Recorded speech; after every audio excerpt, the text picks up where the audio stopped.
Welcome back, everyone, to the Doggy Diva Show. Laura Vorreyer pioneered the dog walking industry in Hollywood over 15 years ago and is the author of the book that I love, The Pet Sitter's Tale. She's the owner of the pet care company, Your Dog's Best Friend, and a premier dog walking and pet sitting business in Los Angeles. Laura has taught pet sitting and dog walking classes and is a passionate advocate for animal rights and pet rescue. And we want to welcome back to the show today, Laura Vorreyer. Hey, how are you? Thanks for having me on. I'm doing great. I'm so happy to be here. We're so happy to have you. Now, can you tell, for the listeners who may not be familiar with you, and when we interviewed you, your new book, The Pet Sitter's Tale, had just come out. It's a big hit. Everybody loves it. So can you tell the listeners a little bit about yourself?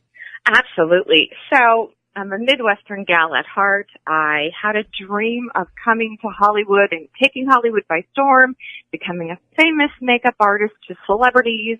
And I really wanted to make that happen. So I took some action steps. I moved out to LA. I got a job at Barney's New York selling makeup, and then I just fell on my face. And that all went terribly wrong, and I wound up being a dog walker and pet sitter. Well, and what's interesting, tell the listeners, how did comedian Paula Poundstone, who's hilarious, how did she she almost like impacted your whole career change? Absolutely, and totally accidentally, like I think the best things in life, really. So I was, as I said, a struggling makeup artist, and I had just been offered to do a very small job on a studio lot, though, which was really fortuitous. And I was doing the makeup, but I didn't have my union card, so I had to stay in the trailer when everybody else went on the set, because you can't go on the set if you're not in the, So I was sitting in there, and the lady said to me, well, you're just going to sit in here. You mind walking my little dog, Abby? And I said, yes, I'll do anything. It's so boring to just sit by yourself. So I said, yeah, let's do it. So I was walking the little dog, Abby, and, it's like deep in thought, what's going to happen? What will become of me? This is the last gig I have booked. And so I was really walking her dog very professionally, I would say, and also with a high amount of concentration. And I was walking her dog, and out of another trailer comes Paula Poundstone. And I'm like, oh my gosh, I totally recognize Paula, but, I know better than to make eye contact or say anything to a celebrity. So I just kept my head down and kept walking, and when I walked by her, she said, hey, that's a cute dog. And I said, well, thank you. And she came over, and I noticed she was very interested in the dog. We started talking about dogs, and she told me she had a dog, and I said, oh, well, I love dogs. And she said, are you a professional dog walker? And I said, yes, I am a professional dog walker. I'm doing it right now. That's right. And, I met somebody who's alive, but I thought, this is a justifiable thing, because this lady's paying me, and I'm doing the job in this environment right now. I am a professional dog walker. So she said, I'd like to hire you to walk my dog. And I said, well, absolutely. I'd love to walk your dog. And she said, how much do you charge? And I said, oh. Well, I said, funny thing is, I just threw out a number that I thought, well, this is reasonable, and this is something that I do. And she said, that sounds great. When can you come to my house and meet my dog, Cal? So I said, tomorrow. And so she hired me right away, which was amazing. And then when I started going to her house, she lives in Santa Monica, I started going to her house every day, and her house estate manager would say, hey, Laura, you got noticed by our neighbors. They want to know if you walk their dog is after Paula's, and Paula has a friend, and could you do that? And it just really organically blossomed from that to once they knew me and they knew I was trustworthy and I was responsible and reliable, they just started throwing me everyone that they knew that was looking for someone to pet sit or take their dog or dog walk. And it just really did just kind of like open up a whole new world for me. And I suddenly was a professional dog walker. And you were a dog walker to the stars. So like as a celebrity pet dog walker, what is the like wildest or craziest instructions you ever got from a celebrity client? There's so many, but you know what? Honestly, celebrities are just like us. They want to make sure that their dogs are receiving the same quality of care from the hired hands, the dog walker, as they would be from them. Because you know how it is, Miss Olive, if you ever have to leave her with somebody else, Oh, yeah.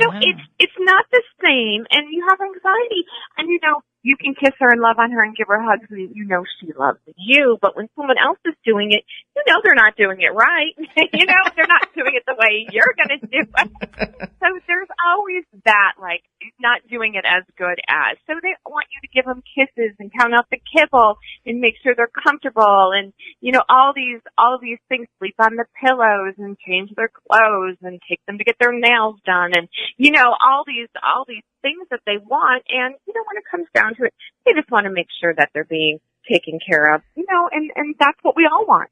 Exactly. And our dogs are our fur kids. But, in your business, you encounter dogs like of all ages, including puppies.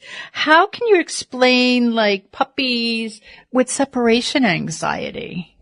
Well, so puppy and separation anxiety, it can be just a natural part of puppyhood, but what you want to make sure to do is you don't let that go for too long, because puppy anxiety should be nipped in the bud. If you don't nip it in the bud, you're going to have puppy anxiety that grows into full-on grown dog anxiety, and that gets worse. So a couple things that are easy to do is, the first thing is, don't make a big deal about leaving. Just ignore your dog when you're leaving. They want to start following you around and they see you gathering your things and getting your keys. It's no big deal. It's just a regular thing that you're leaving. So just ignore any behavior that you don't want to reinforce. The other thing is, your dog is going to take cues from you. So if it's no big deal, like I said, to you, it's no big deal for them. And then make it something fun, so they associate you leaving with something amazing happening, like a high-value treat or an amazing toy comes out. And bottom line is, crate, train, crate, train, crate, train. I mean, I can't impress upon listeners enough that you are not going to get anywhere with a puppy unless you're crate training them. It's just going to be for your sanity, and really for them, because puppies thrive on that routine, and if you get them into the routine of going in their crate, they get a high-value treat, and then you leave, they're used to it. It's no big deal, and they like that feeling of being secure in that crate, because in the wild, dogs would burrow into a little cave for themselves, and they love that. So I think that you're providing a safe and a secure environment for them, and that crate is going to be invaluable as your puppy gets older too. I'm in total agreement. Mine are crate trained and they love it. It's like their little piece of heaven. And, especially my little one, who I got as a rescue puppy. Most of mine I got later in life. But, oh my gosh, because we do, like you said, as you leave, you don't want it to be like, oh, I'm so sad, I will be back. It's like, hey, who wants a cookie? And they go running, all the heads lifted up as I said that. And they go running into cause they know they're going to get their treat in their crate, and they're so happy, and then they go in their little bed in there and they're like all happy. So that's excellent advice. Now, what advice do you have for anybody who may want to get into the pet care business? This is easy because you just have to love pets. And if you love pets, I think naturally that's going to come through. And so get some experience with your friends and family. I mean, this is a great time to start in pet care if you are truly a person who is committed to pets. And, you can really be responsible and reliable because, like we said, these are, our fur babies, and they're so much more than just animals, aren't they? I mean, they're people's children. So you have to start where you are. You must love pets, and go to your vet, go to your neighbors, go to your families and friends, and tell them you're available, and just start where you're at. And I can't say this enough. It's so important to go out and get basic animal CPR training and animal first aid, because you never know, especially the California wildfires taught us this, you never know when you're going to have to respond to an emergency, and just know basics of keeping the pet safe and what to do in a disaster. So get some training, and there's plenty of training available through the Red Cross, the YMCA, and even online, that you can learn basic skills to keep yourself safe and the pet that you're caring for safe too. That's so important. And since we last had you on the show, you have recorded an audiobook of your wildly popular The Pet Sitter's Tale. Where can the listeners go to find that?